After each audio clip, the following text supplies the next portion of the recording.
Chittagong mail 24 এর পক্ষ থেকে সবাইকে জানাচ্ছি পবিত্র ঈদ উল ফিতরের শুভেচ্ছা। নারীর টানে বাড়ি ফেরা এবং ঈদ উদযাপন শেষে জীবিকার তাগিদে আবার শহরমুখী মানুষ। গতকাল রাতে লোহাগাড়ার চিত্র এটি। আমি নিজেও গতকাল শহরে ফেরার কথা ছিল, কিন্তু তীব্র যানজটের কারণে সিদ্ধান্ত বদলে আজকে সকালে আসে। সকালবেলা কোথাও যানজট পরিলক্ষিত না হলেও নতুন ব্রিজ এলাকায় প্রায় 30 মিনিট যানজটে আটকা ছিলাম।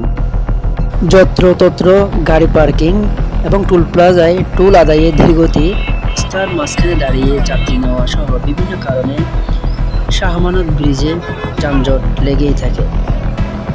ট্রাফিক ম্যানেজমেন্টের মাধ্যমে এর থেকে উত্তরণ সম্ভব।